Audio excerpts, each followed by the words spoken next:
Radio. I'm Dr. Corey Allen alongside my wife, Pam. Always good to be here. Each and every week, straightforward, honest conversations to help spice up married life and spice up all that life and marriage and sex can be. Mm-hmm. Because let's face it, like today's topic, we all get in our own way sometimes. True, so right? True. And sometimes our spouse is in the way too. Let's just be honest. We may have some grand plan and idea, and they're just not quite on board. So that happens as well. But what we want to try to do is frame conversations and actions that people can take to make marriage fully alive, to make their sex lives fully alive, and to have just tremendous connections throughout, all the way through. And so if you're new to the show, we want to hear from you. We like to know what's going on in your world and how relationships can be better for you specifically. And so you can let us know at 214-702-9565 or feedback at sexymarriageradio.com. And so coming up today on the regular version is a fun topic on initiation mistakes that married people make. And yes, this includes us. 30 years in, there's still mistakes. Absolutely. There will still be some mistakes that we all can make, that I make, that Pam makes. And so we're just going to kind of unpack those, talk about them, and then give you some action items that can help overcome them. And then on the extended content today, which is deeper, longer, and there's no ads, you can subscribe at smr.fm. We're going to look at why and how authenticity and vulnerability in marriage often makes it kind of scary because of the reactions that can come. Mm-hmm. Because it's a very common aspect, and it's a little bit of a deep dive, but it should be a lot of fun to explore some of the dynamics that are at play. So all that's coming up right after this.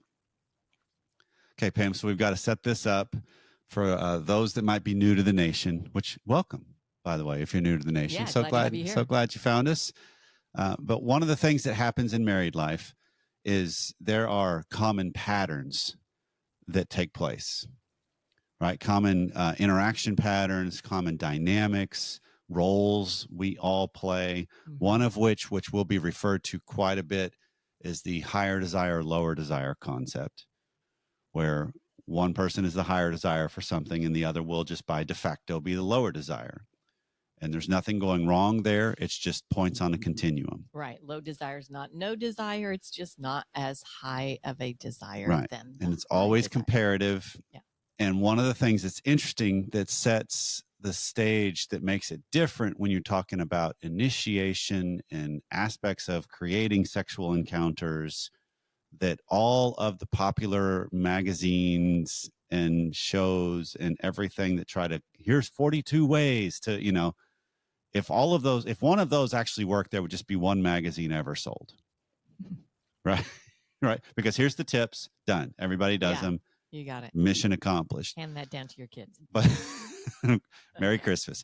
But the interesting thing is, because of dynamics that are at play and patterns that are at play, and then more importantly, the maps we have of each other in married life, what worked when you were first dating doesn't work now.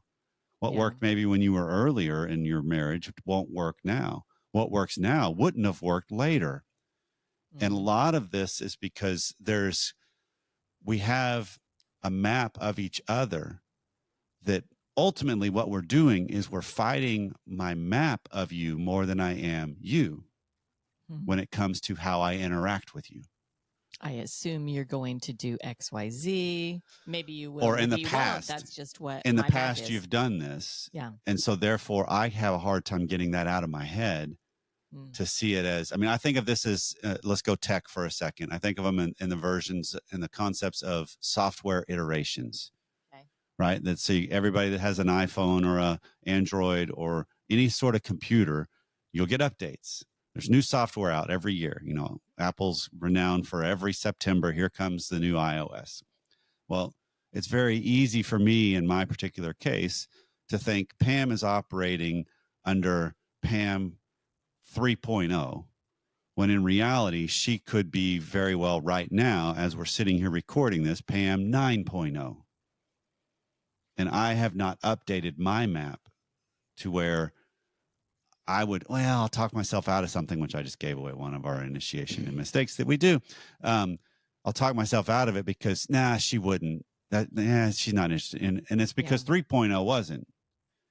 9.0 might be.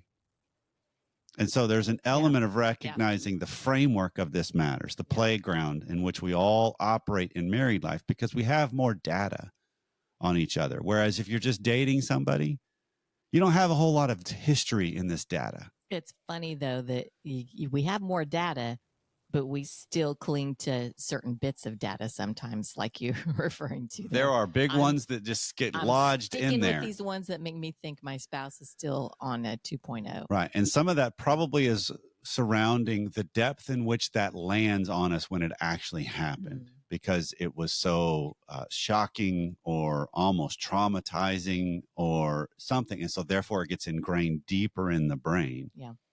And then it's harder to unravel and address. Okay. So let's go through them. So here's the first mistake, and this goes under the context of the poles of higher and lower. Okay. Well, one of the first mistakes, I'll own this sucker, is getting annoyed that I have to be the one that does the bulk of the initiation. It's just not fair. And so I get annoyed at that fact, and therefore I make a mistake because I don't play my role. And by not playing your role, meaning I don't do it because I'm annoyed, or when I do it, it doesn't come off well because I am annoyed because I think I'm the one initiating. Maybe both. Because I think it could be, I think it could be both. I stop initiating because I'm mad because you're not initiating enough. Yep. Or the manner in which I do it because I'm annoyed that I'm the one initiating all the time. That comes through because we know our spouse. We know, we know when they're not doing it from the best in them. Yeah. And if they're annoyed when they're doing it. Yeah. No. And that's odd. How can I initiate sex and be annoyed at the same time? Right. Oh, we can do that. We can do it. We totally can. Think about it. There's an element of like, I'm doing this just because I know you want to. There's another component of it for the lower desire, and they feel like it's their obligation to have to make it happen for the higher desire. And so therefore it's, okay, absolutely. We can do that annoyed. That would probably be a mistake 1.2 here that we could do. Right. But it's that element of one of the concepts we believe in is that the higher desire by default has a majority of the initiation on their shoulders. Sure. And that's just because they want it more than their partner. Sure. That's just that's all that is based on. This is not right or wrong. Okay. Sure. So number 2. So it's funny because I'll get into that. To me, this can be a little bit of the 1.5, but this is 2. So initiate kind of roundabout, right? I'm hinting at it. I'm not really clear. Right. Kind of a covert initiation. Yeah. And this one hits home with me. And I think about this is how you might get annoyed, right? Okay. So number 1, you're annoyed because you have to do it all the time.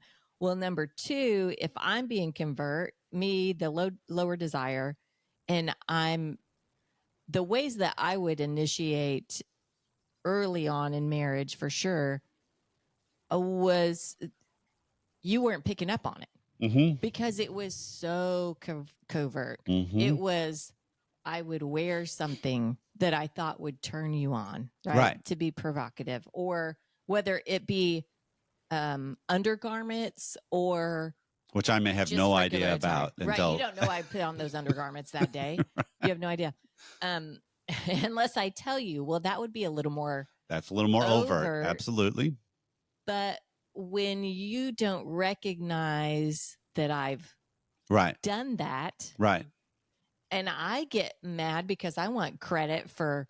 Right. Because I was hinting, but I want credit for the full on. I started it. I think I've initiated, but it's just so below the radar that you haven't even picked up on it. Yeah. And here's another one that jumps into this one as well, because I've heard this in clients before, and this is even played out at different times in our marriage it's the hinting in a roundabout way by just, I've made myself available, but I haven't actually instigated anything.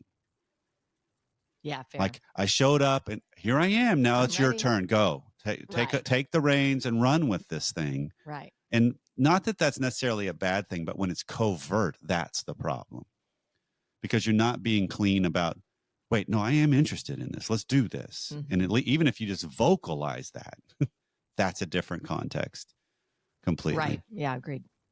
Okay. So number 3, this is one that I think of on a maturity scale because I've heard of this from younger couples. I don't know if some of these moves would have been me. I'll own this. It's not me now. I would like to think, but it's initiations in joking or crude ways. Like you come up from behind and it's just a grope all the time. And that's kind of it's not just a playful, I'm just touching you. It's a, hey, let's go. It's a honking the breast. It's the grabbing the butt and thinking that's initiations. And this is where it's, it's kind of not necessarily maybe bringing up and initiating sex right in that very moment, but it's bringing up the surrounding of it in a way that most women, just from watching your face, they're not going to appreciate that. I mean, I can't imagine a wife like, oh yes, I can't wait till he honks my breast next time. I love that. Yeah. No. Yeah. That's not a good, that's so, yeah. Maturity is the, well, is the I right hear word it almost when I think through this, I hear it almost as this is middle school. I don't know how to get across what I'm interested in. I love your breasts. I love your body. And so I'm going to show that in just immature ways. Yeah. I mean, hopefully the middle schoolers aren't going around honking people's breasts, but I get what you're saying in that analogy. But that's the emotional development level of a person that does this regularly. And that's a mistake because it likely is not landing well. Mm-hmm. Granted, if there's a woman out there that I really love that interaction pattern, then that fits your map. And that's a good distinction. But I would think for most of the people in the sample size I've yet to have a woman in my office say, oh, I love that. Right. Yeah. Right. So keep it in mind. Just there's a better way to do this than be joking and a little more crude. Exactly. Okay. So number 4 one, thinking you have to be as turned on as your partner is. Mm. You're not going to be in the same place when initiation starts. Likely. Yes. Likely. We've shared a number of times that lots of times Corey will bring up throughout our marriage, hey, are you interested? And for me, it's, well, I can be. Right. That's what it's evolved to and so shifted. We're not at the same spot at that point, but we can both work. We can work to get there. I can work to get there and do my part on it. So if you're initiating, it's not an imperative that your spouse be at the same level you are. Right. When you start, even when you finish, you might throughout the whole thing be at a little bit different level. Absolutely. We're not going to be at the same level all the time. And this is, in any topic of the marriage relationship. Right.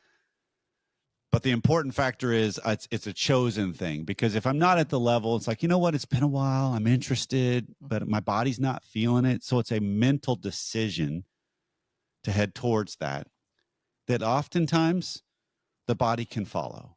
Mm-hmm. Maybe it doesn't. And if it doesn't, then you address that if that occurs. Right.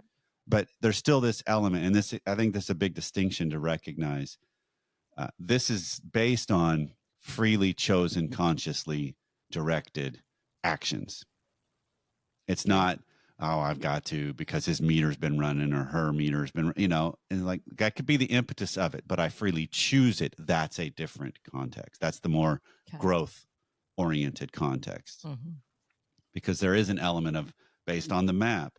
We have enough information to know when our partner is probably in the mood versus when they're not. Because most of us are not very difficult to read in that arena. Yeah. So you can just kind of tell. That's part of the pattern. And so the mistake becomes where I let that pattern dictate things rather than realize, wait, I've made choices against that in the past and it's gone well. It's been enjoyable. Mm-hmm. Why don't I do it again? Mm-hmm. And I see. Okay, so number 5, this is a classic. Initiations that are the same way every time, even though a majority of the time they don't work.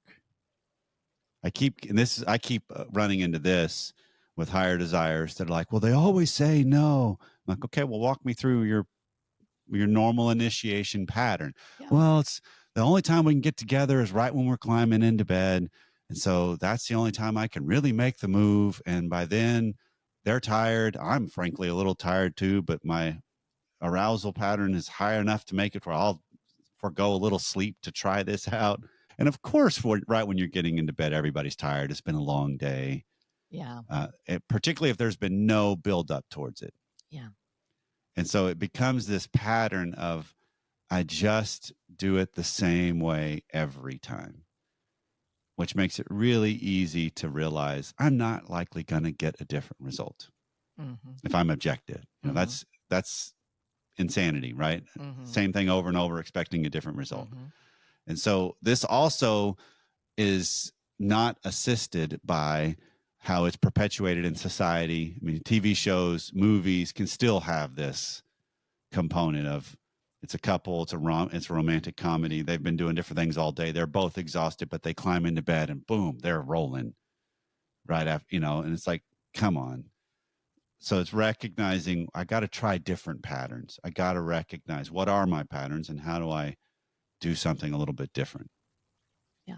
Okay. The number 6. Number 6, you talk yourself out of it.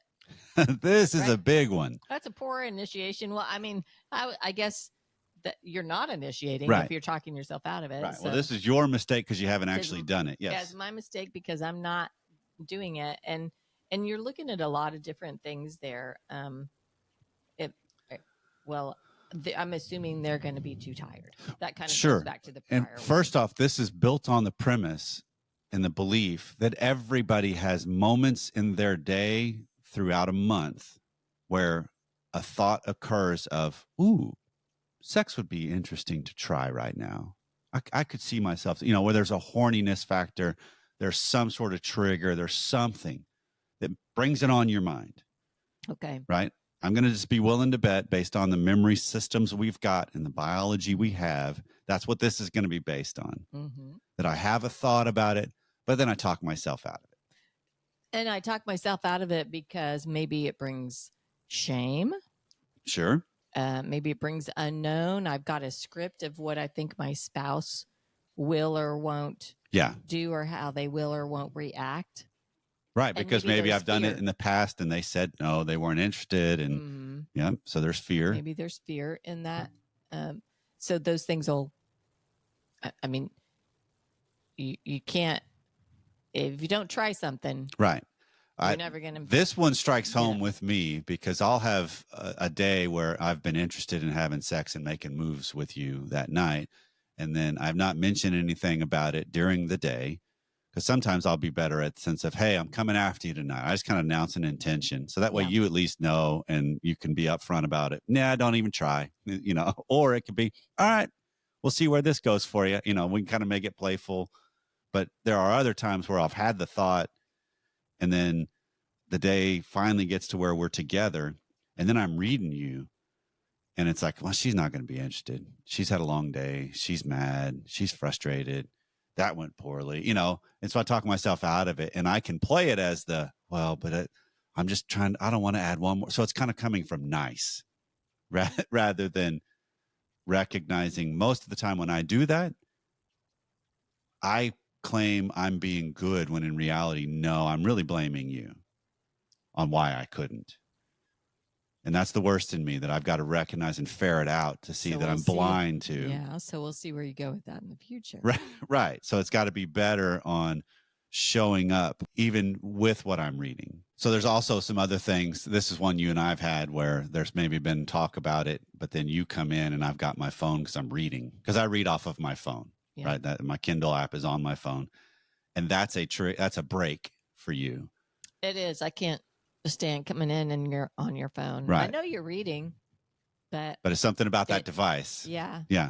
I'm curious, would it be different if I had like an actual book? Fair question. I wonder about that. That's never even thought of that because I hate having books now. I don't want the that's the inventory. Be what you do. Right. You had a book but these are other things that we can do when we're talking about talking ourselves out of it of, oh, it's too late. I probably shouldn't. Rather than letting them say yes or no. I haven't showered in a while. or it's been a long day and I'm not quite sure. I mean, if that's the Yeah. case, sometimes just go ahead and go shower anyway, because you're better off. Or I love this one. I'm not even sure how to start it. I don't even know what to say or what move to make, and so I just talk myself out of it. Right. Well, that's fair. Yeah. So do we've said all the negative things. Yeah. So here's some things to do on the action items as we kind of wind this episode down. First is when something's on your mind, like in this last example of number 6, act quickly. And the action could just very well be, I send a text saying, hey, I was thinking about you, and was really kind of turned on thinking about you. Because again, the overarching goal of this in my mind and for our episode today isn't that more sex needs to be happening. Instead, it's how do you bring the aspect of the sexual energy and connection more to the forefront, right? So even just the mere fact of you put on something a little sassy underneath because you've got a little jazziness going on in that morning. Yeah. And then you just send a text saying, hey, guess what color I'm wearing today? Or a picture or something that fits whatever the couple's patterns are. Yeah. That's acting quickly. Yeah. That's not letting the day get away from you. And then by the time you actually have a chance to be together, you've lost the opportunity. Yeah. Okay. And so that's one of the big distinctions on an action item, is to recognize this isn't necessarily initiation has to lead all the way through to culmination in orgasm. Instead, it's initiation leads to connection. Yeah. That's the goal. Yeah, exactly. Because even letting you know that I'm thinking about it adds a connection piece for the two of you. Right. And things come up. I mean, even though I dress and I'm thinking about it that morning, the day could go totally haywire. Or the evening can. The evening could go That haywire. happens a lot when you got little ones around. Yeah. The day can go haywire. So you can pivot, and ideally both of you are coming from the best in you to recognize it, but that connection point was still there. Right. And that can be picked up on another day. And that's the ultimate goal of our points of action items, is to recognize the goal is connection. And it's more leaning towards the sexual, yes, but it's recognizing that's the pattern we're just trying to bring to the surface a little better. Well, yes, it's leaning toward the sexual, but when scenarios like we just talked about happen, that is not just sexual. That's I am here for you, right? That connection goes beyond sexual. It's a connection that says, I want to be with you, not necessarily, yes, maybe in a sexual aspect, but I want to be one-on-one with you. Yeah. I want to be your partner. I'm in all of these aspects together. Yeah. I don't care if it's parenting, financial, just supporting. Okay. Whatever the case is, I read that as I'm here with you. I get it. I hear this as this is a implementation as a reminder of the lover aspect our relationship contains. That I'm your lover here too. Because demonstrating the fact that I'm a lover in your mind isn't just having sex. Right. It's a more romantic side. It's an erotic side. It's a connected side. Which I think helps the connection in all the other Absolutely areas too. It does, but that's a part of this pie. Yeah. That's a great way to think about this. And so the last thing to think about as an action item is if you recognize some of these mistakes you make in your dynamic, have the conversation with your spouse about it. And if you really want to do something about it, let them know, hey, I see I do this. And what I want to do is try to figure out how I can be better, which might be code words of, hey, I know I've been too subtle. Let's go back to the example you gave. Okay. It was a little more covert at times. And so ways to you challenging yourself could just very well be telling me, hey, I put on something sassy today. That's it. Yeah. And it's that's the challenge. And so sometimes you can bring your partner into this, and they can become an ally. So they see what you're trying to do too, which allows them in turn to update their map of you.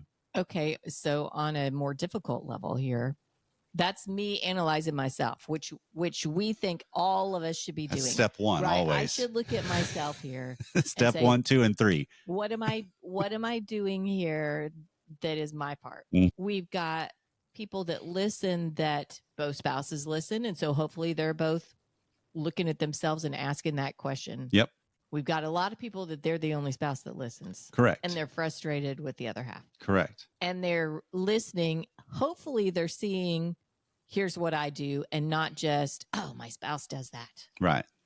Hopefully. But there's real situations here where you do see, oh my goodness, yeah, he's the higher desire.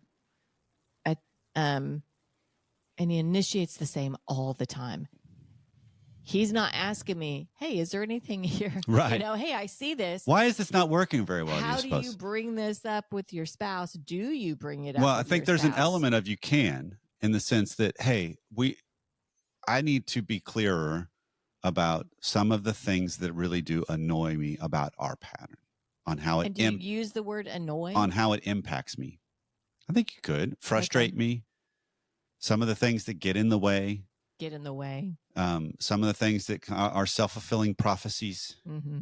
If you come up and our pattern repeatedly is we wait till it's too late. This is a collaborative reaction, I think of. Yeah. Let's say your example, the initiation struggle is always we wait till it's too late. Mm-hmm. And so you recognize, you know what? I want to go to bed earlier. I want to make that happen to where we could maybe make this happen more. So then you can have a collaborative reaction with them, in the sense of, hey, I've recognized our pattern, and I know this frustrates you because you would like to have more sex with me too, is we wait till it's too late. And by then I'm tired more often than not. You could be even as well. So I want to see it as, I want to do this different and see if that changes some things. And that's a invitation. Maybe they take it, maybe they don't, but you've at least addressed it, some of the impact of the pattern. Yeah. And think about how you're addressing it. I think you gave a few different options on how to word it. It's not going to land well if you just come up and say, you initiate when you start with you way every time. When you start with the word you, it's not going to land like you probably think it would in your mind. Right. So we just are that way as people. Yeah. And so when we can see these different patterns and mistakes we all make, including us, we can be a whole lot better. And by the way, I put on something sassy this morning.